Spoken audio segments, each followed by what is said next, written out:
Friday is a day when options expire. Are we going to see a bloodbath or are we going to get out of it unscathed? Hello, everyone, and welcome to OG Crypto and NFTs. My name is Troy, and 3 or 4 times a week, we come to you with the latest and greatest news in crypto. I want to jump into this first story real quick because this is the one that's going to make all the difference tomorrow on where we're going to go with Bitcoin and the cryptocurrencies. Here's the first article. Ethereum price dips below 1.8 or $1,800 support as bears prepare for Friday's 1 billion options expire. So what's happening is that the average options, whether it goes up or goes down, is right around 29,500, 29,800.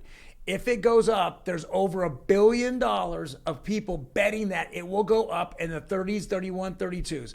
There is billions of dollars betting it will go lower. So we're going to find this out. So max pain is typically right at that 29,800 where you'll have bears and bulls get burned. But I have a feeling that it's going to jump one way or the next. And I have a feeling we're going to see this little bit of a boom hit tomorrow. I think we're going in the 30, 31 area. We're going to save a lot of bulls and we're going to burn some bears tomorrow. We're going to find that out. Excited to see it. Next article is a very, very interesting. It says U.S. Fed Vice Chair says digital dollar will take 5 years to launch.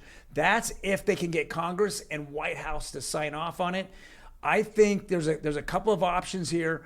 5 years is a little too far. At that point, you might see Bitcoin fairly dominant, maybe $100, $200, $300,000, and more funds, hedge funds, wealth, sovereign funds, retirement funds. They're going to put more and more money in Bitcoin and take less and less money off the stock market, which are dollars in the stock market. I think that we're going to see something happen. The other option, of course, is the U.S. government comes in and they take over USDC from Curve or negotiate something and take that over and go ahead and start and develop it, manipulate it their way and go from there. It's already established. It makes complete sense. It hasn't really lost its peg off the dollar. It is based on the dollar and it's backed by the dollar. So that's the options that are out there. But 5 years is kind of far off, especially when we're seeing other countries come up with their own CBDCs, central bank digital currencies. They're already coming out with theirs. We're going to be behind if we're waiting 5 years, especially if we're the world's monetary value. We're the currency that everyone relies on. We need to lead the pack. We don't need to be behind on it and allow China or another currency to come up, especially a digital currency, and kind of take over and being used as the currency in which people work often on exchanges and buy crypto in that crypto world. Next particular article here is from World Economic Forum 2020. A prediction: SWIFT won't exist in 5 years, says MasterCard CEO.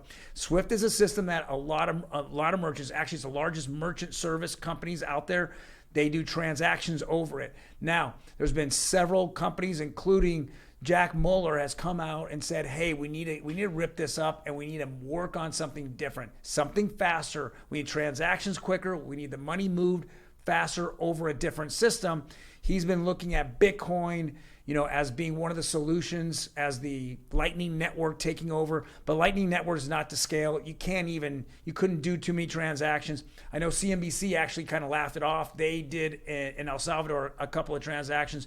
It took an hour and then they didn't even get all their money when they moved it from one place to the next. I know that Ripple and XRP have been on this now for 10 years. Their technology is there. We're going to see it. It's going to pop up. It's been adopted by several different banks and investment firms. I think it'll continue here, and I think that the SWIFT network is on its way out. 5 years, we still have to see the adoption of crypto. And especially, we have to see the adoption through what I consider a bear market. And a lot of times, bear markets is when people build, but they build slower, especially if you don't have the funding and the backing of the company to continue to build at a pace that in a bull market that they would. And the last article here is a Central African Republic moves ahead with crypto hub initiative despite World Bank's concerns. Well, any established any established companies out there, world monetary funds, stuff like that, they're all against crypto. Obviously, they're the ones that are pushing money back and forth between countries all over the world, and they don't like the adoption of Bitcoin and cryptocurrencies. That basically was really highlighted in Venezuela when they came out and they said, well, we'll go ahead and have the world help you out with your finances and your debts, but you have to come out and say crypto is evil. And they actually did, even though they had said positive things about crypto prior, and it was definitely on the agenda to look at Bitcoin as a currency, as a monetary currency. Well, Central African Republic says no. We're not gonna hear it from anyone else. We're gonna hear the noise around the world about not making this one of our currencies. So they're going forward. They're doing it. They see the vision of the future that everyone else out there, is trying to manipulate and keep the old way. It's the old current system, so you can actually just be manipulated as a person and controlled. They want to move on. Crypto and Bitcoin cannot be controlled, at least as grows bigger and bigger. It's uncontrollable, and there's no one entity, especially on Bitcoin, that owns it. All right, guys, thank you very much for checking me out on my new crypto channel here. Hit the subscribe button. We come to you 3 or 4 times a week. Hit that like button if you like it, and if you have any comments, put them down below. I'm more than happy to answer them for you. Otherwise, I will be here tomorrow, and I'm going to go give you the news of the day for Friday.